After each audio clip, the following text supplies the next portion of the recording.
येते रवींद्र धंगेकरांची बायको आहे, यांचा पराभव झालेला आहे प्रतिभा धंगेकर या आतापर्यंत त्या पिछाडीवर चालू होत्या, पण आता कन्फर्म झालंय की त्यांचा पराभव झालेला आहे। त्यानंतर सध्या माझ्याकडे ज्याप्रमाणे अपडेट येते त्यामुळे त्या हिशोबाने बंडू अंधेकर यांची जी सून आहे सोनाली अंधेकर हिचा विजय झालेला आपण पाहायला मिळतोय आपल्याला। त्यानंतर सोनाली अंधेकर ही राष्ट्रवादीचे माजी नगरसेवक यांची पत्नी होती, तर त्यांचा विजय झालेला आपल्याला पाहायला मिळतोय।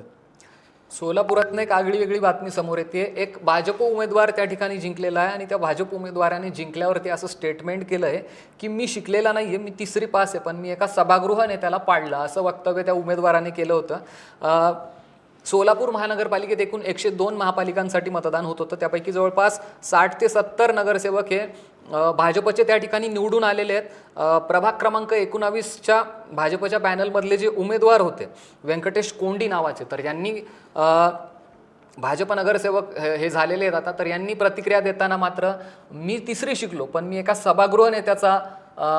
सभागृह नेत्याला मी पाडलं, असं वक्तव्य त्यांनी केलं आहे आणि जिंकून आल्यानंतर त्यांनी हे वक्तव्य केलं होतं।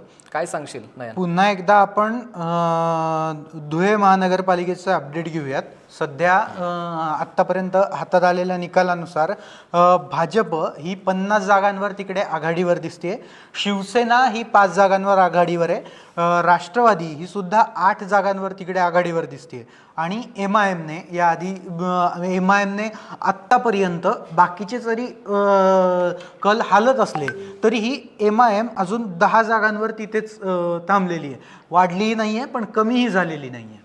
पुण्यातलं जर एकंदरीत चित्र पाहायचं म्हटलं तर अजित